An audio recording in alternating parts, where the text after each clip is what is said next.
Oil just crossed $100 per barrel. Again. And if you're retired or living on a fixed income, what happens in the oil market doesn't stay in the oil market. It follows you straight to the gas station, the grocery store, the pharmacy, and ultimately to your Social Security check. Today, I'm going to connect all of those dots, clearly, simply, and in plain English. Because the financial media is spending all their time talking about what this means for Wall Street, nobody is talking about what it means for the 71 million Americans living on Social Security. That changes right now. Let's start with understanding why we're here. Because if you understand the cause, you can better predict how long this lasts. Oil prices have risen from around $60 per barrel at the beginning of 2026 to around $100, an increase of more than 50% in just a few months. That is an enormous, rapid shock to the global energy market. What caused it? Three things happening simultaneously. First, the US-Iran conflict. Iran sits next to the Strait of Hormuz, one of the most critical oil transit routes in the world, with roughly 21% of global oil consumption passing through this choke point every single day. When that route gets disrupted, even partially, oil prices surge immediately. Tanker insurance rates tripled in the first quarter of 2026 alone. Due second, OPEC has refused to pump more. OPEC Plus has maintained production cuts despite rising prices, prioritizing revenue per barrel over market share. Saudi Arabia's fiscal break-even oil price is approximately $82 per barrel, giving the kingdom a strong incentive to keep prices elevated. Third, the world is using more oil than expected. The International Energy Agency's March 2026 report estimated global oil demand at 103.8 million barrels per day, a record, as electric vehicle adoption has been slower than projected and emerging market consumption continues to grow. The supply-demand balance remains tight through at least mid-2027. This week, a 2-week US-Iran ceasefire was announced, which briefly pushed oil back below $94 per barrel. But signs that the Strait of Hormuz remained largely blocked pushed US crude back above $100 after its biggest single-day plunge since 2020. The ceasefire is fragile. Both sides are accusing each other of violations, and the market knows it. The bottom line? We are likely living with elevated oil prices for months, and that has direct, painful consequences for people on fixed incomes. The most immediate and visible impact of high oil prices is what you pay every time you fill up your car. Oil is used to create gasoline, and when you go to fill up your car, you start seeing the impact of rising oil prices very quickly. The price of gasoline changes daily, sometimes even more often. When crude oil goes from $60 to $100 per barrel, that roughly translates to 70 to 90 cents more per gallon at the pump over time. If the average American household drives a normal amount each year, that difference translates to approximately $1,200 more per year in fuel costs alone, money that would otherwise go toward food, healthcare, or savings. Now, for retirees, this hits differently. Many seniors are on fixed routes, doctor appointments, grocery trips, family visits. You can't just stop driving. You can't negotiate your gas bill. You pay what the pump says, every single time. While younger workers have the ability to chase higher wages or pick up extra gigs to offset rising costs, retirees are often locked into fixed incomes with few options. When everything from groceries to healthcare becomes more expensive, the impact on seniors can be devastating. Gas is just the beginning. The ripple effect of oil prices goes much further. Here's what most people don't realize about oil and food prices. They are deeply connected. The things you buy every day all need to be moved from where they are made to where they are sold. Transportation costs rise as energy prices rise. Those costs eventually flow into the price of the products you buy. Going further back in the supply chain, chemicals and other products made from oil and natural gas are an important part of the manufacturing process for many goods. Even lubricants for manufacturing equipment need to be considered. Higher input costs will eventually get passed on to buyers. Think about a simple loaf of bread. The wheat has to be grown, which requires fuel for farm equipment. It has to be transported to a mill, fuel. Processed and baked in a factory, energy costs. Shipped to a distribution center, fuel. Driven to your local store, fuel. Every single step of that chain gets more expensive when oil is above $100. Experts now expect that higher energy prices will feed quickly into prices at the pump and end the 2-year disinflation trend. With oil staying elevated and no clear resolution in the Middle East, Headline inflation could peak at around 3.7% in Q2 2026, remaining sticky in a 2.7 to 3.1% range through year-end. Households will increasingly prioritize spending on gas and food, crowding out discretionary demand.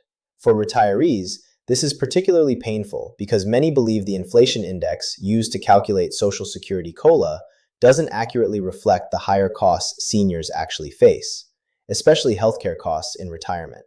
Medicare Part B premiums jumped roughly 10% this year, well above the 2.8% COLA increase. You're getting a 2.8% raise while your actual costs are going up by much more. This is the section that connects everything together, and it's the part that has the biggest long-term impact on your financial security. Your Social Security COLA for 2027 is going to be determined largely by what happens to inflation between July and September of this year. The Social Security Administration uses the Consumer Price Index for urban wage earners and clerical workers, called the CPIW, to calculate the annual cost of living adjustment. Higher oil prices surging above $100 per barrel have introduced major new uncertainty into that forecast. Here's the good news hidden inside the bad news.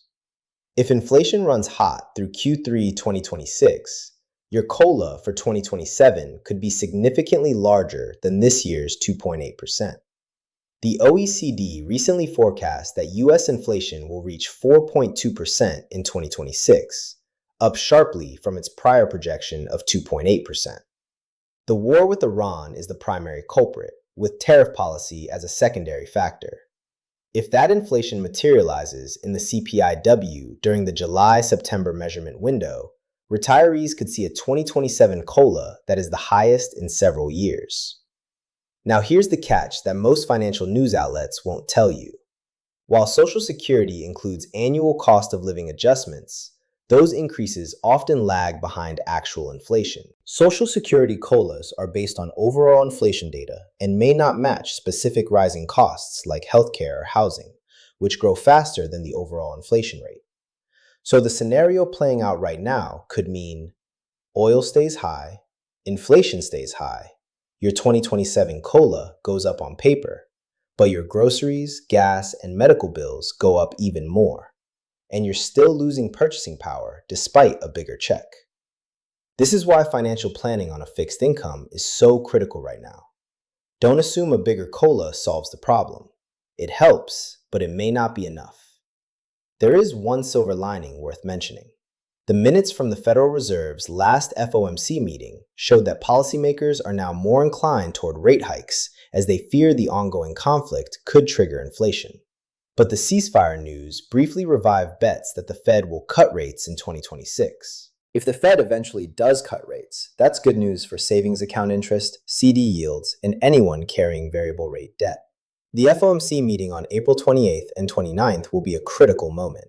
We'll cover that live on this channel the day it happens. You can't control oil prices, you can't control the Iran conflict, but you can control how you respond. Here are 6 concrete steps to protect your retirement income in a high oil, high inflation environment. Step 1. Review your monthly budget around energy costs right now. Track what you actually spent on gas last month versus 3 months ago. If it's up significantly, find one area to offset. Dining out less, cutting a subscription, reducing non-essential trips. Small adjustments now prevent a financial crisis later. Step 2. Shop strategically for groceries. Buy store brands over name brands. The difference is often 20–30%. Use loyalty apps, buy in bulk on non-perishables, and shop early in the week when stores restock. In a high inflation environment, grocery discipline is one of the most powerful financial tools a retiree has. Step 3. Check your utility bills and look for efficiency savings. High oil prices often drag natural gas and electricity costs higher too. A programmable thermostat, sealing drafts, switching to LED lighting. These are not glamorous tips, but they can cut monthly bills by $30 to $80. Step 4. If you have savings in a traditional low-yield account, move them to a high-yield savings account or a CD. Interest rates remain elevated, with the federal funds rate at a range of 3.5% to 3.75%. High-yield savings accounts are currently offering 4% to 5% APY at many online banks. That's real money on your savings. Don't leave it earning nothing. Step 5. Look into the Low-Income Home Energy Assistance Program, known as LIHEAP. This federal program helps eligible low-income households cover energy costs, heating, cooling, and utility bills. With energy prices surging, more seniors are qualifying right now. Step 6. Do not make panicked investment decisions based on day-to-day oil price swings. Market fluctuations tied to global developments create uncertainty across major sectors, with short-term investor reactions. For retirees, timing matters. A market downturn early in retirement can reduce your long-term portfolio value. The goal is to position for persistence while maintaining flexibility to adjust if conditions change. Let me bring it all home. Oil above $100 per barrel is not just a Wall Street story. It's a kitchen table story. It's a gas station story. It's a grocery store story. And it's a Social Security story, because it directly shapes your COLA next year. The key takeaways from today. Oil prices rose more than 50% since January and remain volatile. Gas and grocery prices will keep rising in the months ahead. Your 2027 COLA could be larger than expected, but may not cover your real cost increases. Protect yourself by budgeting around energy, maximizing savings account yields, and looking into energy assistance programs. If this video was useful, please like it and subscribe. Every like helps this channel reach more Americans who need this information. Drop a comment below telling me how much your gas prices have gone up in your area. I read every single one. Tomorrow morning, we're covering the March CPI inflation report live as it drops. That report will be one of the most important financial data points of the year. Make sure you're subscribed so you don't miss it. See you then.